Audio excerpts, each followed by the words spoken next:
हल्लीच्या जमान्यात मला असं वाटतं, नात्यांचं मोल श्रीमंतांपेक्षा गरिबांना जास्त असतं.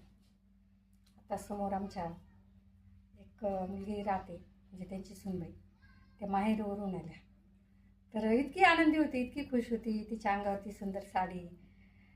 साडी केवढ्याची याला महत्त्व नाही, पण तिच्या चेहऱ्यावरचा आनंद एवढा होता ना, की म्हणजे तिला बघून आहे ना, मलाच आनंद झाला, की बघा ही किती खुश झाली. एकच दिवस गेली पण एक दिवसात एवढा आनंद घेऊन आली. लेकरं बाळं ही नवरा सगळेजण जाऊन आले. तसं श्रीमंताच्या घरी मला एवढा आनंद बघायला मिळत नाही. म्हणजे हे गरिबाकडे जे समाधान आहे ना, जे काही त्यांना थोडंसं मिळतं त्याच्यात ते समाधानी असतात. हे समाधानच श्रीमंत लोकांकडे नाही, ते हरवून गेले. म्हणून ते किती द्या किती घ्या ते आनंदी नसतात. पण गरिबाला आनंद नक्की मिळतो छोट्या छोट्या गोष्टींमधून.